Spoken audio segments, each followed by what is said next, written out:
राज दरबारात भगवान बुद्ध व ब्राह्मण सोनदंड यांचा संवाद चालू झाला. गौतम बुद्धांनी सोनदंडांना वंदन करून विचारले, सोनदंड, तुम्ही सांगू शकता का, एक खऱ्या ब्राह्मणामध्ये कोणकोणते गुण असणे आवश्यक आहे? त्यावर ब्राह्मण सोनदंडांनी सांगितले, पूर्ण ब्राह्मण होण्याचे 5 लक्षण आहे. सुंदर रूप, मंत्र जपण्यात आणि विधी करण्यात निपुण, नामजप आणि कर्म काळात कुशल, 7 पिढ्यापासून रक्ताची शुद्धता, चांगले ज्ञान, चांगले कर्म. हे सर्व 5 गुण एक चांगला खरा ब्राह्मण होण्यासाठी पुरे आहे. त्यावर भगवान गौतम बुद्ध म्हटले, ह्या 5 गुणांमधून सर्वाधिक महत्वाचे गुण कोणकोणते असणे आवश्यक आहे आणि यामधून कोणत्याही गुणाच्या नसल्यामुळे किंवा अभावामुळे तो खरा ब्राह्मण होऊ शकतो का? त्यावर सोनदंड म्हटले, शेवटचे 2 गुण, चांगले कर्म आणि चांगले ज्ञान. आपले शब्द कशा प्रकारे बरोबर आहे हे सांगण्यासाठी सोनदंडाने त्यांच्या चुलत भावाचे उदाहरण दिले.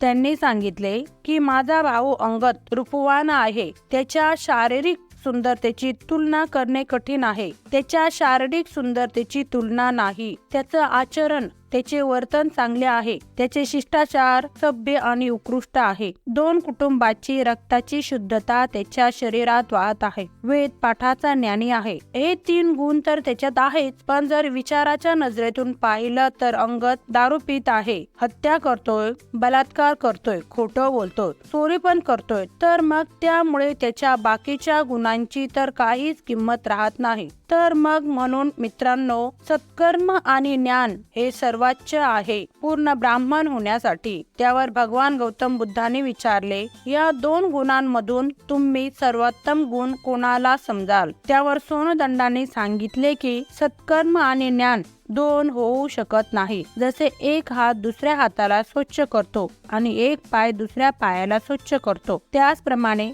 सत्कर्म आणि ज्ञान एकमेकांसाठी योग्य पूरक आहे. चांगली कृती, चांगली कामे तुमचा विवेक जागृत करतात आणि विवेक बुद्धीने केलेली कृती तुम्हाला धार्मिक बनवते आणि हे जीवनाचे रहस्य आहे. त्यावर भगवान गौतम बुद्ध म्हटले, एकदम खरं सांगितलं तुम्ही. सत्कर्म आणि ज्ञान जीवनाचे सर्वात महत्वाचे गुण आहे. आता तुम्ही हे सांगू शकता का, सत्कर्म आणि ज्ञानाच्या उच्च पातळीवर कसे जाऊ शकतो? त्यावर सोनदंडांना काहीच उत्तर सांगता न आल्याने त्यांनी बुद्धांना वंदन करून सांगितले की हे करुणानिधान, या विषयावर तुम्हीच आमचं मार्गदर्शन करावं. आम्हाला तर फक्त सिद्धांत माहित आहे, परंतु तुम्ही तर बुद्ध होऊन परम सत्याला प्राप्त झालात. त्यावर भगवान गौतम बुद्ध म्हटले, आत्ममुक्तीच्या 3 अवस्था आहे, शिलाचार, ध्यान आणि ज्ञान. जर आपण चांगले आचरण केले तर ध्यान साधनेमध्ये वाढ होते आणि ध्यानाद्वारे ज्ञानाचा उदय होतो. ज्याला शिलाचं आचरण करणे शक्य आहे, ज्याला आपली वागणूक चांगली ठेवणं बारकाईनं जमतं, त्यामुळे तो